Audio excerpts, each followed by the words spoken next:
الفطر کا چاند کب نظر آئے گا؟ روزے 30 ہوں گے یا 29؟ رویت ہلال ریسرچ کونسل کے جنرل سیکرٹری خالد اعجاز مفتی نے کیا بتایا ہے؟ جانتے ہیں سما کے نمائندے قاسم ارشد سے جو اس وقت ان کے ہمراہ ہی موجود ہیں۔ بتائیے گا۔ بالکل، رمضان المبارک کا تیسرا عشرہ اختتام پذیر ہونے کو ہے۔ ہر کسی کے لب پر صرف ایک ہی سوال ہے کہ عید الفطر کب ہوگی۔ اسی سوال کا جواب دینے کے لیے ہمارے ساتھ رویت ہلال ریسرچ کونسل کے جنرل سیکرٹری خالد اعجاز مفتی صاحب موجود ہیں۔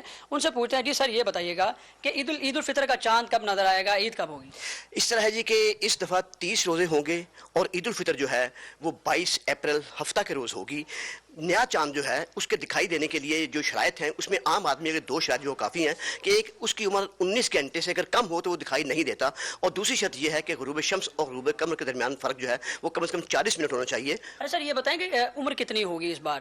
ہاں، اس بار جو ہے جی 20 اپریل کو چاند جو ہے وہ پاکستانی وقت کے مطابق صبح 9:13 پر پیدا ہوگا، اور غروب آفتاب کے وقت پاکستان کے کسی بھی علاقے میں چاند کی عمر جو ہے وہ 10 گھنٹوں سے زائد نہیں ہوگی، اور غروب شمس اور غروب قمر کے درمیانی فرق جو ہے وہ 21 منٹ سے زائد نہیں ہوگا۔ اس لیے ننگی آنکھ تو ایک طرف رہ گئی، دور بین تو درکنار، ٹیلیسکوپ سے بھی چاند جو ہے وہ دکھائی نہیں دے گا، اور 30 روزے پورے کرنے بعد آپ عید جو ہے وہ ہفتہ 22 اپریل کو منائیں گے۔ عید الفطر چونکہ 30 روزے پورے ہوں گے اور ہر کوئی جو ہے وہ ہفتے کے روز عید منائے گا۔ جی